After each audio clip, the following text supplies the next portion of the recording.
Shri Guruve Namaha.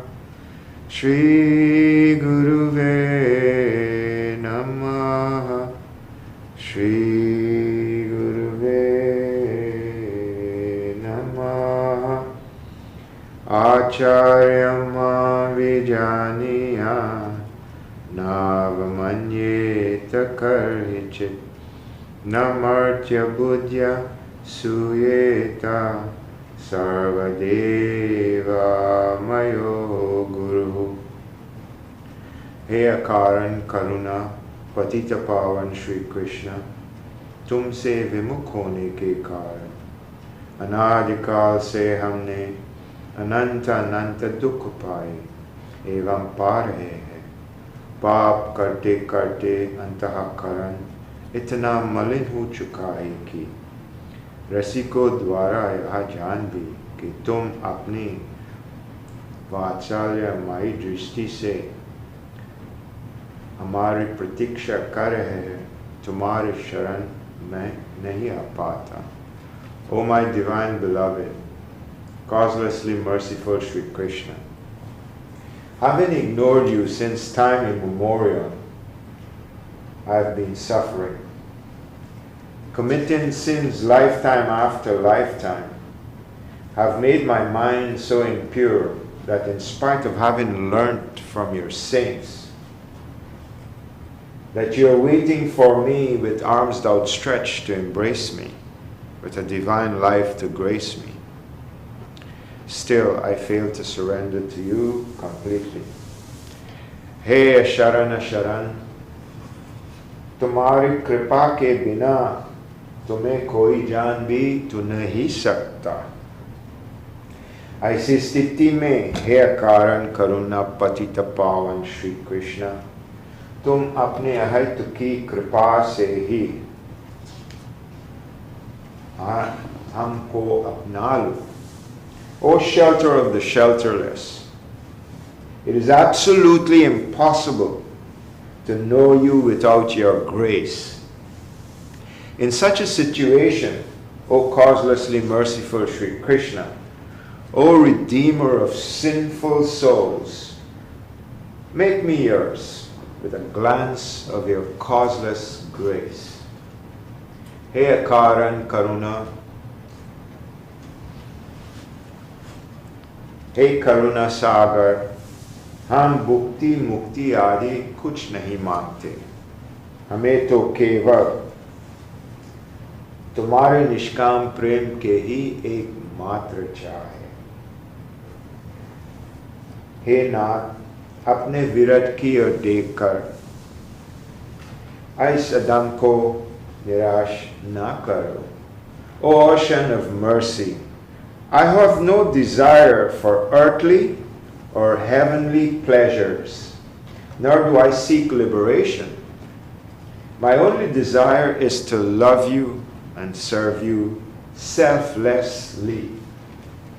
O my Lord, keeping your reputation in mind, please don't look at my reputation. Keeping your reputation in mind, do not disappoint this sinful fallen soul. हे जीवन धन, अब बहुत हो चुका है कि अब तो तुम्हारे प्रेम के बिना यह जीवन मृत्यु से भी अधिक भयानक है। O treasure of my life, I have suffered enough. Now I've come to realize that life without your love is more frightening than death itself. Therefore, I beg of you, Prem Bhiksham Dehi, Prem Bhiksham Dehi, Prem Bhiksham Dehi. Please give me the grace of your love. Please give me the grace of your love. Please give me the grace of your love. बोलिए साकत बिहारी श्री राघवेंद्र सरकार की जय। बोलिए वृंदावन बिहारी श्री यादवेंद्र सरकार की जय। बोलिए श्रीमद सतगुरु सरकार की जय। जय जय श्री राधे, जय जय श्री राधे, जय जय Shri Radhe. The scriptures, the Vedas, are beginningless. Sanatan Dharma is beginningless like God is beginningless. This Sanatan Dharma, this original beginningless religion is all over the universe. The same Sanatan Dharma, the same Vedas, this same knowledge of Sri Krishna is what is shared by all the galaxies, all the Brahmas, Vishnus and Shivas, of which there are countless galaxies. Science have now understood. After many centuries, we thought only the Milky Way galaxy existed. However, through science and the Hubble telescope and these, we have now seen that there are billions of such galaxies. And our Vedic history, which is thousands of years written, have already said those things that science is now recognizing. That yes, there are billions of galaxies. Each galaxy has a Brahma, a Vishnu, and a Shiva. So these Vedas are beginningless like God. And it was 5,000 years ago compiled by Ved Vyas, a descension of the Lord, and written by Lord Ganesh, one of the controllers of material nature, mandated in his position by the Supreme Lord Sri Krishna. When Ved Vyas approached Ganesh Ji to assist him in the writing of the Vedas, Sri Ganesh said, look, I have one condition, that you must not stop speaking while I'm writing. Now Ganesh Ji is already in a state of God. He does not need any human need. He is not limited by the human condition. While Ved Vyas is in the human form, therefore he has human needs and is limited by his human body. So he thought, what am I getting myself into here? Anyhow, he agreed, but said, I too have one condition, that you should not write anything that you don't completely understand. So Veda Vyas very cleverly made 8,000 Kut verses. Kut means enigmatic, very difficult to understand, and said to Ganesh, you must not write anything until you clearly understand what I am saying to you. So the Vedas comprise of 400,000 verses. These 8,000 verses that are very difficult to understand were inserted in various places whenever Ved Vyas needed to attend to some humanly need. These verses, 400,000, is what comprises the history of all the Vedic knowledge. It's called 18 Puranas. The 17th Purana is comprised of 100,000 verses, which is called the Mahabharata. 700 verses of the Mahabharata is the Bhagavad Gita, spoken by Sri Krishna in the battlefield of Kurukshetra, which was retrieved from the Mahabharata by Adi JagadGuru Sri Sankaracharya and made into the 109 Upanishad.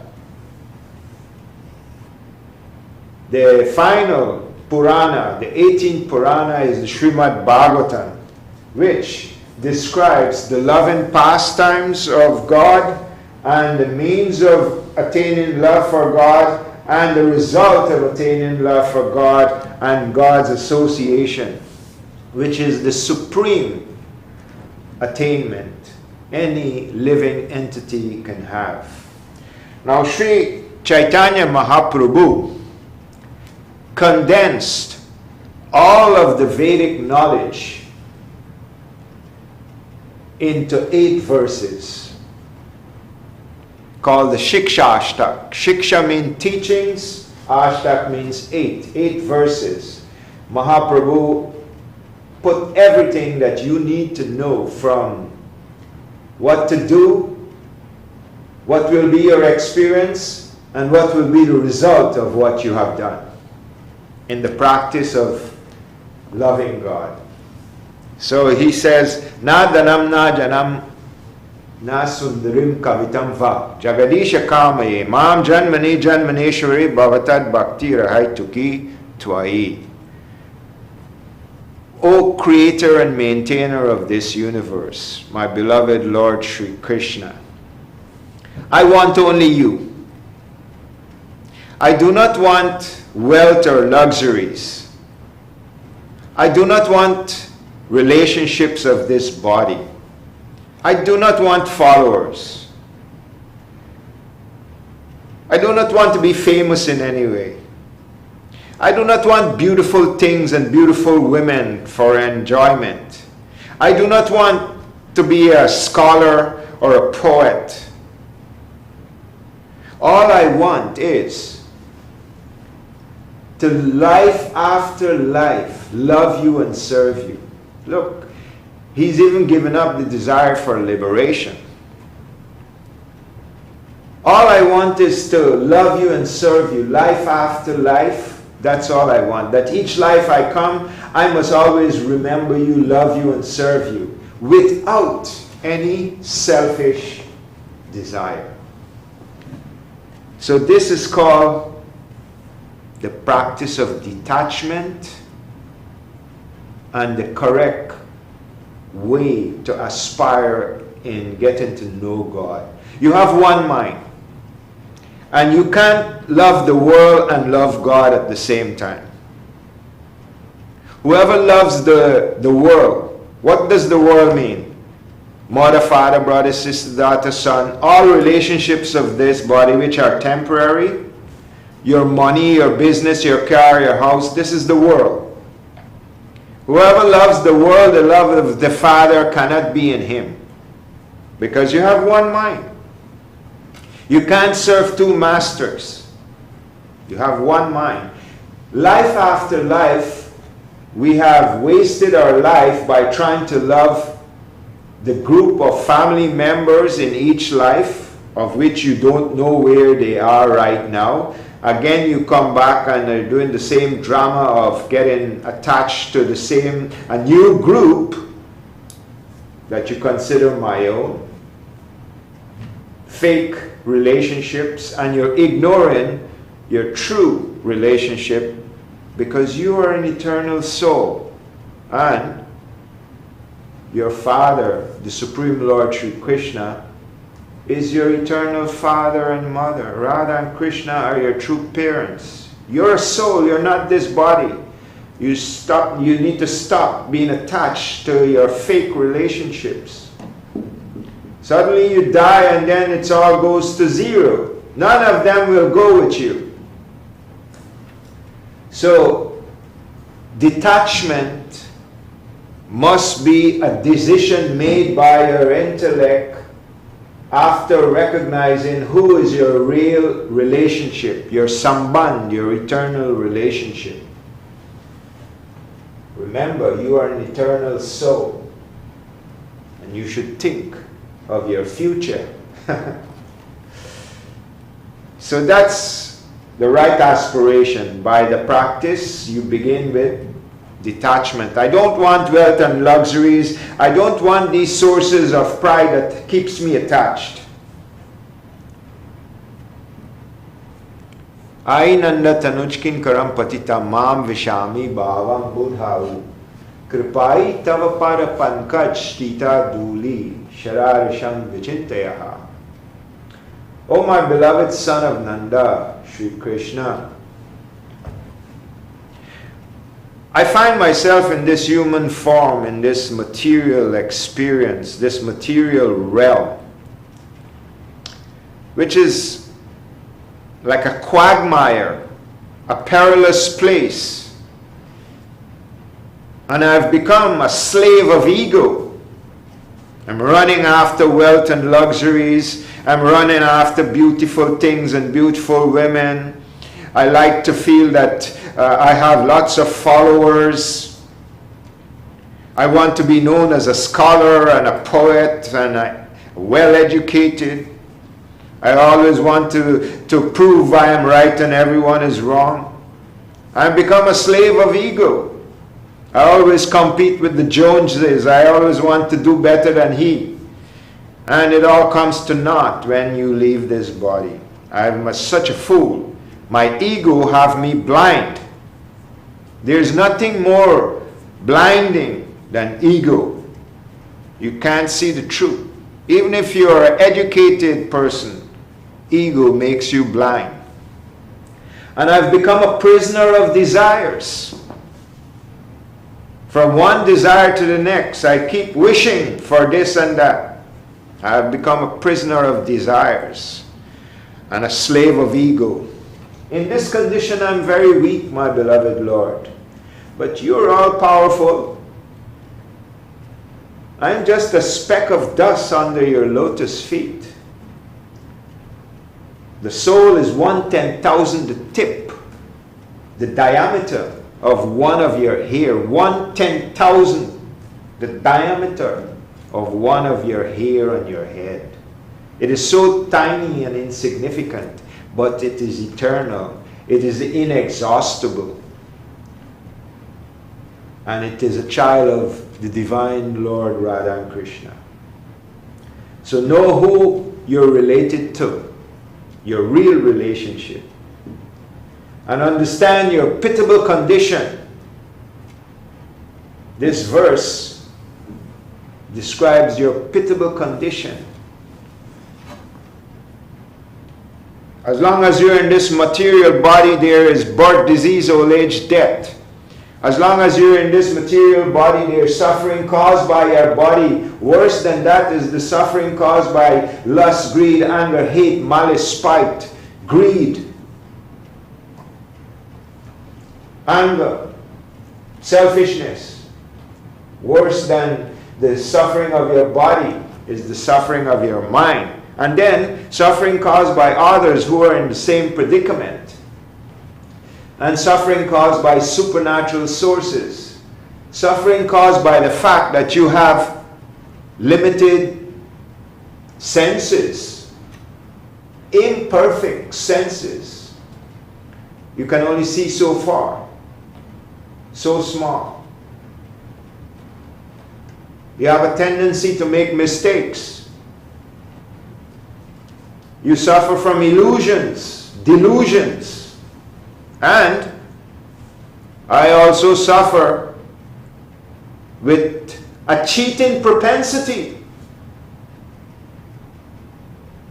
We all have a cheating propensity. Before God realization, everyone have a natural cheating propensity. We lie casually as if it's normal, as if lying is the truth. That's how we have become. We have become expert at deception. So, looking at all these conditions, I can see this world is a quagmire, a perilous place. So, this is recognition of our condition. And now the Lord will give us, in this verse, the means of freeing ourselves. Nam namakari bahuda nija sarva shaktis tatarpita niyamitaha smaranena kalaha itadrishi tava kripa bhagavan mama api durdaiv midrishaha mihajani nanuragaha. My Lord, I know you have invested all your powers in your name. Your name and you are non-different.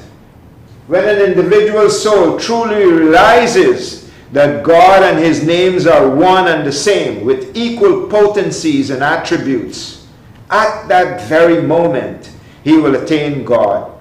Write this in gold letters. God is so merciful. He says, my dear ones, I am present everywhere, but you have no knowledge of this. I reside in my divine abode, Golo, where you cannot come. I dwell in your heart, but you are unaware of it. Therefore, I seat myself in my names. I am embodied, seated in my names. If someone accepts this completely, when he says even one name of God, when he says Radhe, even once, he will be unable. The song will be stopped. He will become choked up. The mind will become immersed. The throat will only stammer. Then, what is the delay in attaining God? What is the delay in receiving the grace of the Guru? Only have firm faith in this message. Sri Kripaluji Maharaj. So, when you recognize that God is seated in His name, and God and His name are none different, and He has made no hard and fast rules to remember Him and chant His holy names. No qualification, anyone and everywhere and every time, you can do it. This is His great mercy. My problem is because of fault finding, durdaiv, namaparad, fault finding of even great souls and even the devas. I criticize others. This habit of criticism has set up a block in my heart that I have no taste of remembering God and for the chanting of His holy names. So how do we acquire a taste for chanting the names of God? You see, this habit of fault finding is a serious thing. Ho aisa ho patita jo patita na apahiman aise patita vichitra ko pavana karu tava jan. Fault finding in others, seeing the fault of others and neglecting to see your own faults, sets up in your mind this kind of mentality. You become such a sinner. I have become such a sinner that I do not even consider myself a sinner. And speaking to the Guru, the disciple is pleading, my Lord, your greatness will be proven to me when you succeed in purifying my sinful heart. I know you are the protector of humble souls, and I am pride incarnated. My Lord, bestow grace upon me and make me humble, so that I may become deserving of your grace. One need to, again and again, reflect, go into deep observation of his lifelong habit of committing sins. From since you're a child to now, look back with deep reflection and observation of all the sinful acts of just this one life. Forget the countless lives of sinning. Just look at this one life, and that will make you humble. Trinara pisanichana taragura pisanusana amanina mananida kirtanyaha sadaha harihi. If one recognizes that he's a great sinner, it will make you humble. Then you will feel like a blade of grass, foliage. Then you will understand what it is like to be loving and forgiving and patient like a tree. Willing to give respect to all others without the expectation of respect in return. In such a mental disposition, in such a state of mind, one can remember the Lord and chant His holy names always. Then what will happen in this humble state? You will get the grace of God. God's grace, God gives grace to the humble and He resists the proud. So the foundation of your devotional practice is becoming humble. You become humble by seeing your faults and stop seeing the faults of others. Then what will happen? Nayanam galada shuddharya badanam gadgadgudaya gira pulkair vicham vapuhu kadatavanam grahahe bhavishyati. Then you will develop a yearning for God alone.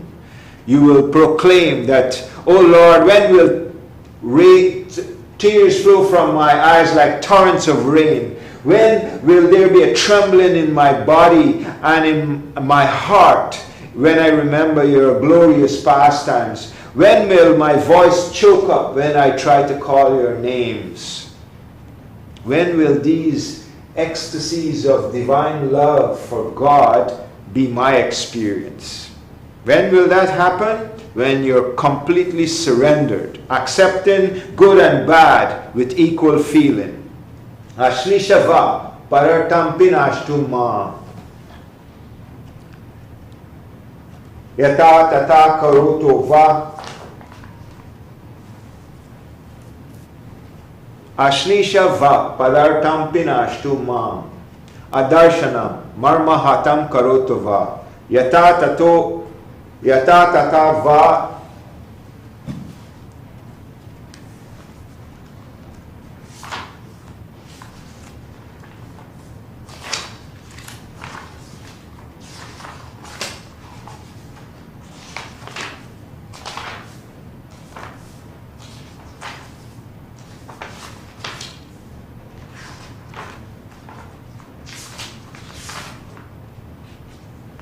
yata tato va virato lampato matpran na tashtu saeva na paraha. My Lord, I know I belong to you, but more important is the awareness that you are mine. Only what is mine I take care of. So more important to me is that you are mine. My Lord, knowing that you are mine, if you embrace me with love and affection, that's very kind of you. Thank you. If you ignore me and don't show yourself to me, I will wait. I've been waiting for countless lives. If you crush me underfoot, it's well with me. I will not complain. I will accept everything, good or bad, I experience in life as your grace. And my Lord, with this kind of surrender, I know that my love and my affinity for you will keep on increasing. So my dear aspiring souls, understand that God is not easily attained if one loves the world and is at the same time trying to love God. Because we have one mind. You have to make a decision. This decision was not made for countless lives. That's why we're still here. I will ask you to consider this seriously. If you want to end samsara, which means transmigration into birth and death, disease and old age, then you have to make a decision to love God with a single-minded effort. You have to practice in this way, as Sri Krishna says. Abhyasena to kuntiya vairagena cha griyate. Giving up the attachment of the world, the relationships and the desires of the world, and start desiring God. Your mind will run back to the world. Again, take it back to God. And this practice must go on again and again. If you do it 100 times and you're successful twice, the next time you'll be successful 5 times, then 50 times. Then it becomes easier and easier to attach the mind to the Lord and to become detached from the world. Practice, practice, practice. Jai Shri Radhe.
मैं नाचूंगी कालिंदी तट पे।